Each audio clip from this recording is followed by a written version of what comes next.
Hello, my name's Fox and I'm Zelda, and I'm at Fox, and I haven't done a movie review for a while because the less movies, because I've been trying to stay away from doing things just regularly, so that my movie reviews are not gonna get very much views. This is probably not gonna get any views. Well, because everyone is doing a video on this right now, but Avengers Endgame. I'm not gonna make this too long, hopefully, but I will say that because again, like stuff that I didn't bring up in the 50-second review, which again was just a quick thing for me to do real fast. But yeah, like the in the 50-second review, like I just talked real quick, and this one I won't do as much. I just want to do again quick review, and I guess maybe there might be some spoilers, so I definitely say go check it out. I'll try to avoid some of it, but the movie, again, like I said in my review, is extremely fun. It is a movie that is literally a culmination of the past 10 years. Or the past 10 years of a couple movies is the past 10 years where they're, literally, when there's a callback, there are those little callbacks, but whenever a callback, actually a big callback happens, it's not just oh, that's a cute little reference. No, it's oh no, that's literally part of the story. And in a sense, that's also really cool, and they even do certain, and and the thing is, I went for the fan night, so I got, it's you get the coin and stuff like that. It's back there. But doing the fan night, you have a little bit more of the active crowds, which there are scenes when certainly happen to people whoa, yeah, whoa. It's freaking great. It's fun. It's honestly a really good movie. This movie has some of the perfect amounts of hell yeah, especially because again certain things you kind of expect certain have there are quote unquote twists where certain things happen where it's okay, how are they so gonna beat that? We're okay, which one is something bad's gonna happen to one of these characters? And now you're playing okay, I think I know which one it is, and then it turns out, oh no, no wait, that's not it. What? And the movie does that extremely well. It has fun with certain things. It plays with how it plays with certain characters that go, even though and it even kind of a lot of what happens where a lot of people are oh, this is probably what's gonna happen, kind of happens towards the beginning of the movie, the first 10 minutes or something, what everyone thought was gonna happen kind of happened then, and it's just wait, where do we go from here? And literally just after a certain point, 10 minutes in the movie, you're just wait, what the hell's going on? You're just wait, what? You are just baffled for a bit in the beginning. Not in a bad way, more in the sense of where are they gonna take this? And then when the actual plot is slowly revealed, you're just kind of okay, how does that work? Because again, they do, because again, the movie takes place 5 years after the snap, which, assuming this all started in 2008, I want to say with Iron Man, I think Iron Man came out in 2008, right? This movie takes place, when Infinity War happened, apparently that happened when, 2015. Let's see, when did the first Iron Man movie come out? Because there's a whole thing where, it's oh, a double meaning where one character says we've been doing this for 10 years, and it's just okay, so you mean first Iron Man movie, so you it's kind of a nod to the audience, see, I know we've been doing it for 10 years, and it's also a nod to us. Yep, 2008, May 2008. So yeah, so because they say oh, we've been doing this for 10 years, stuff like that. So Infinity War takes place in 2015, which Infinity War came out 2 years ago, so. But, and, it is, again, it is literally a culmination of everything. You kind of are cheating yourself if you haven't seen all of the movies. Although I will say, like, there is like a specific list you could probably like watch to get like certain effects, but like it is better to watch all of it because there's references to almost every trilogy, every uh one, every movie. There is a little bit of technology to it. Even movies where you thought like I didn't really like that movie, all just like, oh, that's now way more important. Okay. And stuff like that. It's really good. It's cool seeing these characters from where they were coming to where they are now, especially like towards one point where like they basically kind of have an intergalactic Avengers kinda for a little bit, and they still do. And even like, because again, like certain things, like I honestly don't want to spoil too much, but this movie is fun. And again, once the like the beginning part is like the part where you're like, yeah, and then you're like, wait, the hell's gonna happen next? And it likes to throttle that line of like PG-13. They like the PG-13 thing where there's PG-13 and then you go into rated R. It does like to straddle that line a little bit, even though there are a lot of quote unquote cutaways from a lot more of those gruesome stuff. It still goes in pretty deep for those scenes where someone loses an arm and I'm like, well, there's the Star Wars reference, because what is it? Every Marvel movie, I think, or almost every Marvel movie has some character losing their left arm, and that's supposed to be a reference to Star Wars. There's supposed to be them losing their arm because when Luke lost his arm, and then Anakin losing his arm. Each character, like there's at least one character who almost always loses one arm in the Marvel movies. Like you have that scene a little bit, which is freaking, again, they get that out of the way pretty quickly. With certain ideas pop up, because again, they really kept the plot of this movie hidden. They really did, because you watch the trailers, and like there's a certain reason for certain things, like those suits that they're wearing, where it's like the white with the red, which I would kind of look at them like, I don't know if I really like that, and see them in it the whole time. And then in the case, they don't actually wear that the whole time. And like certain things where you thought was going to be like, okay, this is this guy's new look. And then it's like, oh no, wait, no, that's not his look at all in this one.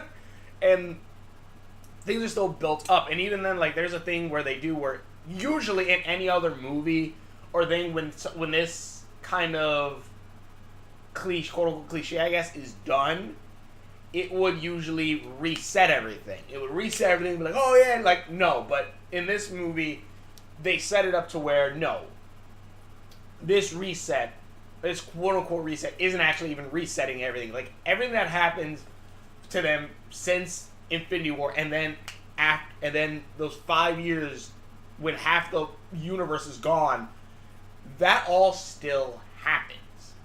That all still happens. It's not like, oh, we got the Infinity Gauntlet, snap, up, we just fixed everything, and it's just like, no.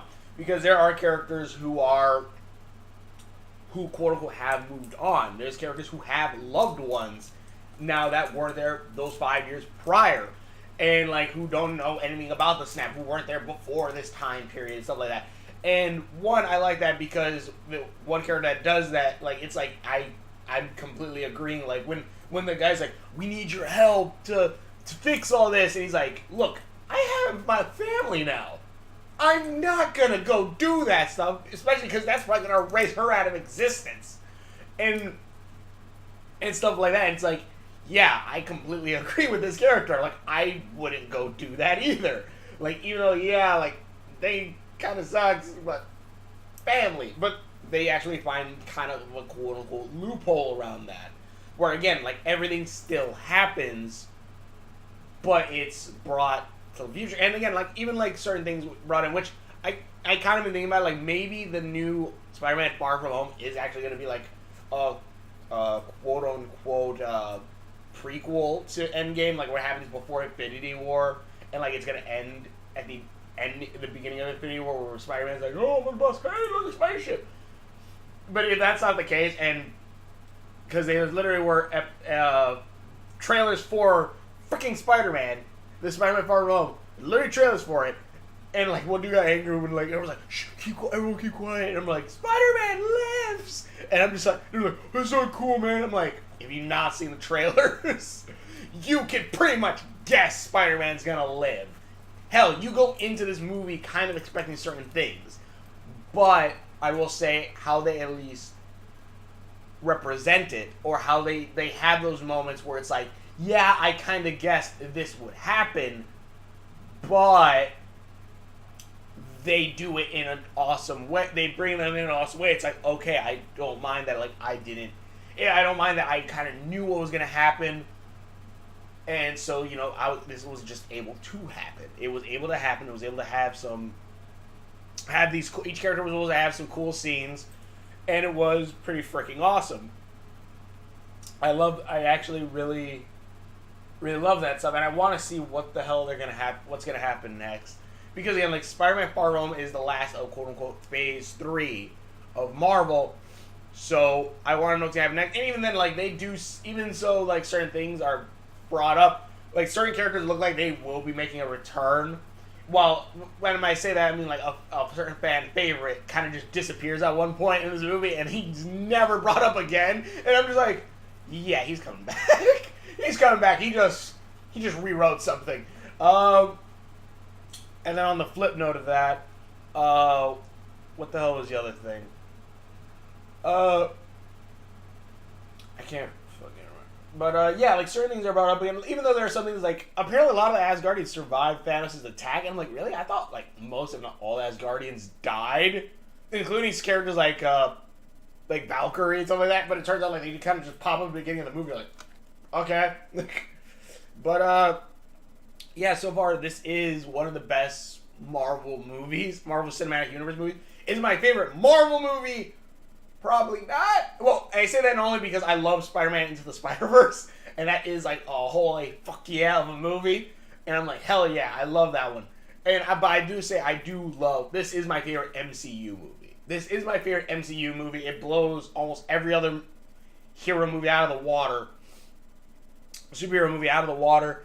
And mind you, that is because like it is kind of like it's like they've been setting up dominoes for the past 10 years, and just now they're just like, well, it's just satisfying to see it like form. It's like an awesome epic fucking picture, and that's what it is. It's that epic fucking picture, and it's awesome, and I love this movie. It is really fun.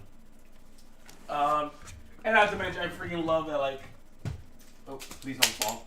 I also love that, I said place! But, in short, obviously the movie was fun. It was on point. I love how, like, even the coin itself tries to differentiate itself for it being purple.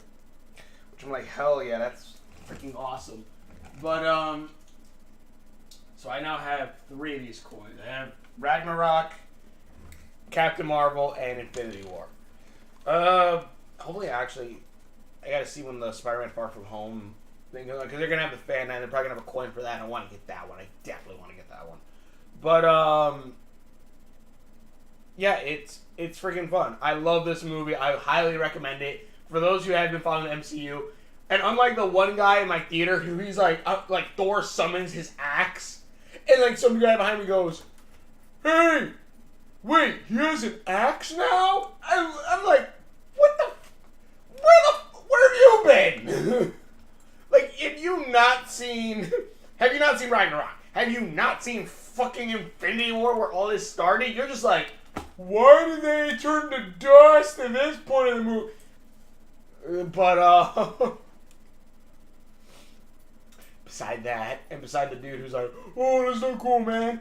Watch the Spider-Man trailers, dummy. Like, if you have not seen the Spider-Man trailers, somehow, while going to the movie theaters, I've seen those trailers before Endgame, you are in, I don't know how the hell, you must have went like, Dah! Every time the word spite came on. It's like, Dah! I just totally didn't hear or see anything, because just hearing the idea that there's a new Spider-Man movie come out, and that it's not a prequel, because we haven't heard anything about it being a prequel, that immediately should make anyone, even if it's like, again, the twist that Spider-Man movie is actually before Infinity War, even if that is like a quote-unquote twist, you're still just hearing that there's a Spider-Man movie coming out in 2 months after Endgame immediately makes you think, okay, Spider-Man's coming back. Unless this ended with Spider-Man dead, how the hell do you not guess Spidey's coming back? Like, really? Hell, they have a contract with Sony that he has to have 2 movies and 2 appearances in Avengers. And after that, who the hell knows what happens to him? But in any case, the movie was fun. I liked it. Tell me what you think in the comments below. Thanks for watching. No one's going to watch this video. I'm pretty sure there's so many other ones, but just an honest opinion from me. And it is a really fun movie. It's very well acted. It had a lot of charm. It was a culmination of all these things together. And it was just so much damn fun. But thanks for watching my videos, and we will see you later.